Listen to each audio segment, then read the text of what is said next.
پیارے ناظرین، بخاری شریف میں ہمارے آقا صلی اللہ علیہ وآلہ وسلم کی حدیث مبارکہ ہے کہ جب بھی میرا امتی نماز فجر کے بعد یہ کلمات پڑھے گا تو اس کی بخشش و مغفرت کر دی جائے گی، اور اگر نماز فجر کی ادائیگی کے بعد 70 مرتبہ یہ کلمات پڑھے گا تو اللہ کے فرشتے اس انسان کی حاجات پوری کرنے کے لیے ایک دوسرے سے آگے نکلنے کی کوشش کرتے ہیں۔ نہایت ہی معلوماتی ویڈیو ہے، آخر تک ضرور دیکھیے گا۔ پیارے دوستو، جب حضرت طالوت کو بنی اسرائیل کی حکمرانی مل گئی تو آپ نے اپنی قوم کو جہاد کے لیے تیار کیا، اور اس وقت کے ایک بہت بڑے کافر بادشاہ جالوت کے ساتھ جنگ کرنے کے لیے اپنی فوج کو لے کر میدان میں نکلے۔ جان لیجئے کہ جالوت نہایت قد آور، نہایت ہی طاقتور بادشاہ تھا، اور اس کے سر پر پہنے جانے والی لوہے کی ٹوپی کا وزن 3 رطل تھا، اور موجودہ وزن کے حساب سے یہ وزن 150 کلو بنتا ہے۔ حضرت طالوت نے اپنے لشکر میں یہ اعلان کروا دیا کہ میرا جو سپاہی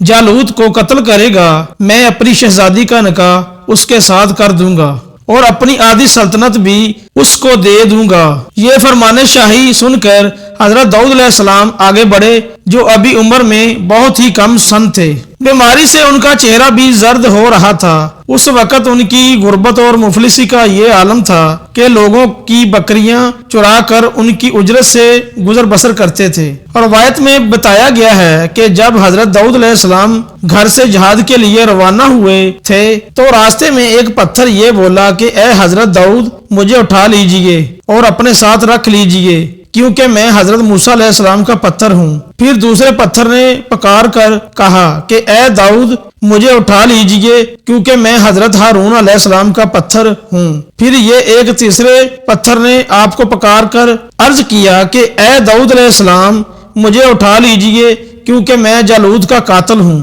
حضرت داؤد علیہ السلام نے تینوں پتھروں کو اٹھا کر اپنے پاس موجود تھیلے میں ڈال لیا۔ جب جنگ شروع ہوئی تو حضرت داؤد علیہ السلام اپنی گوپھن لے کر صفوں سے آگے بڑھے، اور جب جالوت پر آپ کی نظر پڑی تو آپ نے ان تینوں پتھروں کو اپنی گوپھن میں رکھ کر اور بسم اللہ الرحمن الرحیم پڑھ کر گوپھن سے تینوں پتھروں کو جالوت پر پھینکا، اور یہ تینوں پتھر جا کر جالوت کی ناک اور کھوپڑی پر لگے، اور اس کے بھیجے کو پاش پاش کر کے اس کے سر سے پیچھے سے نکل کر جالوت کے باقی ساتھیوں کو لگے، اور سب کے سب مقتول ہو کر زمین پر گر پڑے۔ پھر حضرت داؤد علیہ السلام نے جالوت کی لاش کو گھسیٹتے ہوئے لا کر اپنے بادشاہ یعنی حضرت طالوت کے قدموں میں رکھ دیا۔ یہ منظر دیکھ کر حضرت طالوت اور بنی اسرائیل کی قوم کے باقی افراد بے حد خوش ہوئے۔ پیارے ناظرین، جالوت کے قتل ہو جانے کے سبب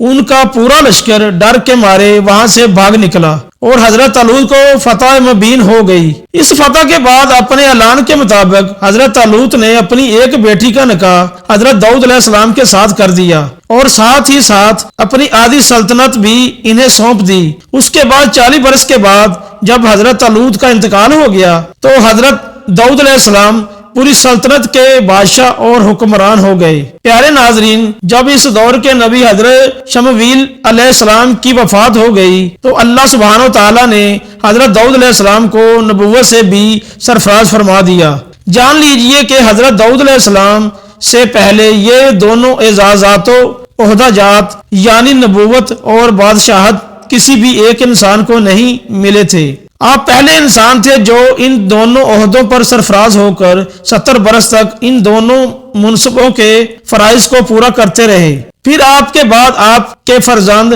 حضرت سلیمان علیہ السلام کو بھی اللہ سبحانہ و تعالیٰ نے سلطنت اور نبوت کے دونوں اعلیٰ مرتبوں سے سرفراز فرمایا۔ پیارے ناظرین، اس دور میں بنی اسرائیل میں یہ رواج عام تھا کہ وہ بالکل ننگے بدن اکٹھے ہو کر مجمع عام میں غسل کیا کرتے تھے، لیکن حضرت موسیٰ علیہ السلام کیونکہ اس قوم کے ایک فرد تھے اور اسی قوم میں پلے بڑے تھے، اور اللہ تبارک تعالیٰ نے ان کو نبوت اور رسالت سے سرفراز فرمایا تھا، لہذا آپ کی عصمت و نبوت اس قسم کی بے حیائی اور بے غیرتی والی رسم کو کیسے قبول کر سکتی تھی؟ آپ بنی اسرائیل کی اس بے حیائی سے سخت نالاں اور بیزار تھے، لہذا آپ علیہ السلام ہمیشہ تنہائی میں یا تہبند باندھ کر غسل کیا کرتے تھے۔ بنی اسرائیل نے جب یہ غور کیا کہ آپ کبھی بھی ننگے بدن ہو کر غسل نہیں کرتے تو ان کے چند شریر لوگوں نے آپ پر تہمت لگا دی۔ آپ کے جسم کے اندرونی حصہ میں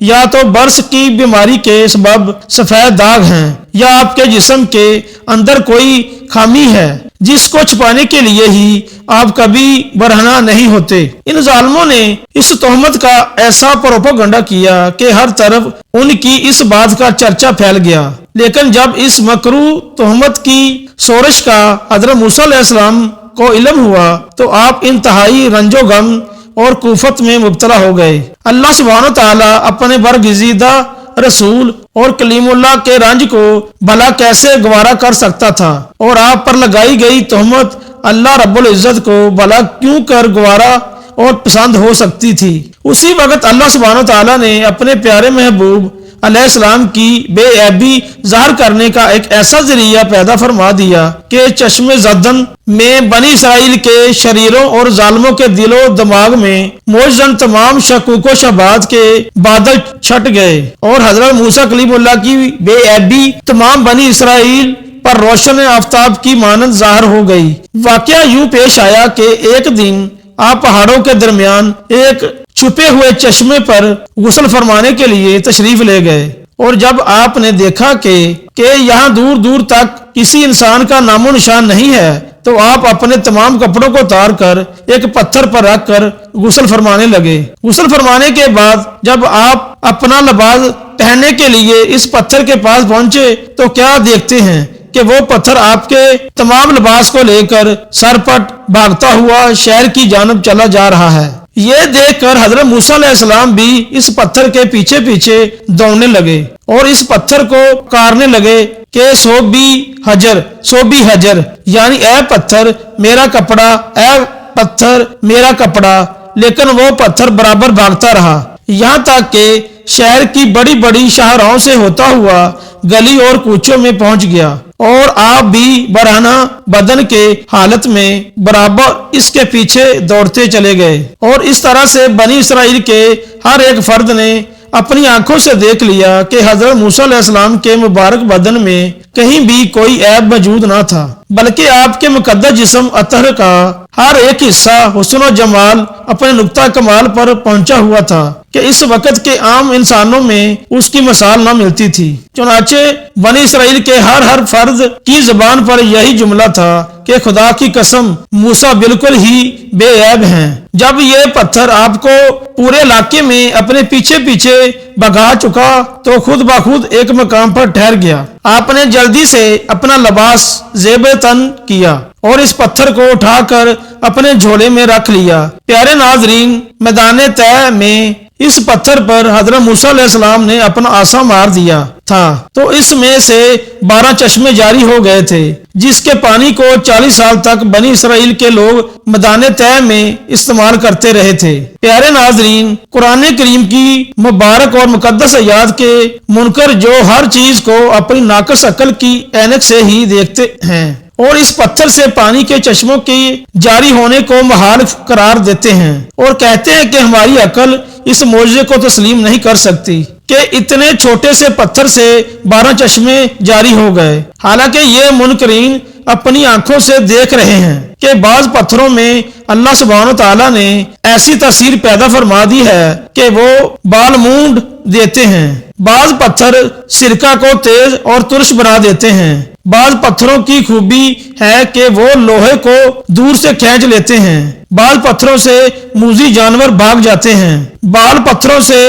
جانوروں کا زہر اتر جاتا ہے، بعض پتھر دل کی دھڑکن کے لیے تریاک ہیں، بعض پتھروں کو آگ نہ جلا سکتی ہے اور نہ گرم کر سکتی ہے، جبکہ بعض پتھروں سے آگ نکل پڑتی ہے، آتش شاہ پھٹ پڑتا ہے۔ تو جب اللہ سبحانہ تعالیٰ نے پتھروں میں طرح طرح کی خوبیاں پیدا فرما دی ہیں تو کسی پتھر میں چشمے جاری ہو جانا کون سی محال بات ہے؟ لہذا حضرت موسیٰ علیہ السلام کے اس پتھر میں اللہ سبحانہ و تعالیٰ نے یہ خاصیت پیدا فرما دی کہ وہ زمین کے اندر سے پانی کو جذب کر کے چشموں کی شکل میں باہر نکالتا رہے، یا ہو سکتا ہے کہ اس پتھر میں یہ تاثیر ہو کہ جو ہوا سے ٹکراتی ہو وہ پانی بن کر مسلسل بہتی رہے۔ اور جان لیجئے کہ اللہ سبحانہ و تعالیٰ کی قدرت سے یہ امر نہ محال ہے اور نہ ہی بعید ہے۔ لہذا قرآن پاک میں فرمائے گئے ایسے تمام معجزات پر ایمان لانا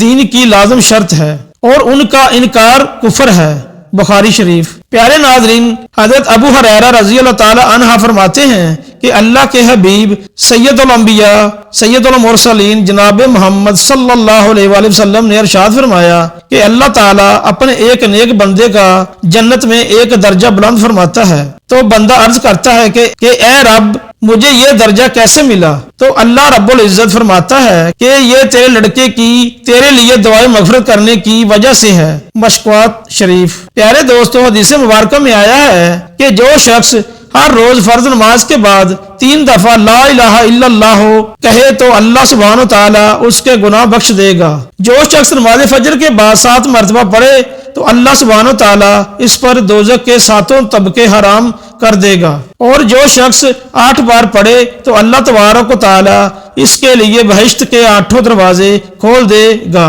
جو کوئی پہلا کلمہ 70 مرتبہ پڑھے تو اللہ تعالیٰ اسے 70 بار نگاہ رحمت سے دیکھتا ہے، اور جو کوئی لا الہ الا اللہ 100 مرتبہ پڑھے گا تو اللہ سبحانہ و تعالیٰ اسے اور اس کے والدین کو بخش دے گا، اور جو 1000 بار پڑھے گا تو اللہ تبارک و تعالیٰ اس کو پل صراط کے 1000 عذابوں سے محفوظ رکھے گا، اور جو شخص 1,00,000 بار پڑھ کر میت کو اس کا ثواب بخشے گا تو اللہ سبحانہ و تعالیٰ اس میت کے تمام گناہوں کو معاف فرمائے گا اور اس کی مغفرت کرے گا، اگرچہ وہ مستحق عذاب ہی کیوں نہ ہو۔ علم الیقین۔ بے شک اللہ تبارک و تعالیٰ ہر چیز پر قدرت رکھنے والا ہے، اور قرآن پاک میں اپنے معجزات یوں ہی کھول کھول کر بیان فرماتا ہے۔ بے شک یوسف، موسیٰ اور عیسیٰ کا خدا وہی ہے جس کی عبادت ہمارے پیارے رسول اللہ صلی اللہ علیہ وسلم کرنے کا حکم دیا ہے۔ وہی خدا ہے جو اپنے گناہ گار بندوں کی بخشش و مغفرت فرما دیتا ہے۔ کوئی انسان کتنا ہی گنہ گار کیوں نہ ہو اور اسے خالق حقیقی کے سامنے سجدہ ریز ہو جاتا ہے اور اسے معافی اور بخشش طلب کرتا ہے تو وہ رب رحمان ضرور اسے معاف فرما دیتا ہے۔ اللہ تبارک و تعالیٰ سے چشم پرنم دعا ہے کہ ہمیں ہمارے والدین اور ہماری اولادوں کے تمام صغیرہ و کبیرہ گناہوں کو معاف فرما کر ان گناہوں کو نیکیوں میں تبدیل فرما دے، جیسا کہ اللہ اپنے نیک بندوں کے لیے فرماتا ہے۔ جن مسلمانوں کے والدین اس دنیا سے رخصت ہو چکے ہیں، اللہ ان کی قبروں کو جنت کے باغوں میں سے باغ بنا دے، آمین یا رب العالمین۔ پیارے ناظرین، آخر میں درخواست ہے کہ میری آج کی اس معلوماتی ویڈیو کو لائک اور شیئر کر دیجئے اور میرے اس چینل کو سبسکرائب کر لیجئے۔ جزاک اللہ خیر الکثیر۔ اللہ ہم سب کا حامی و ناصر ہو۔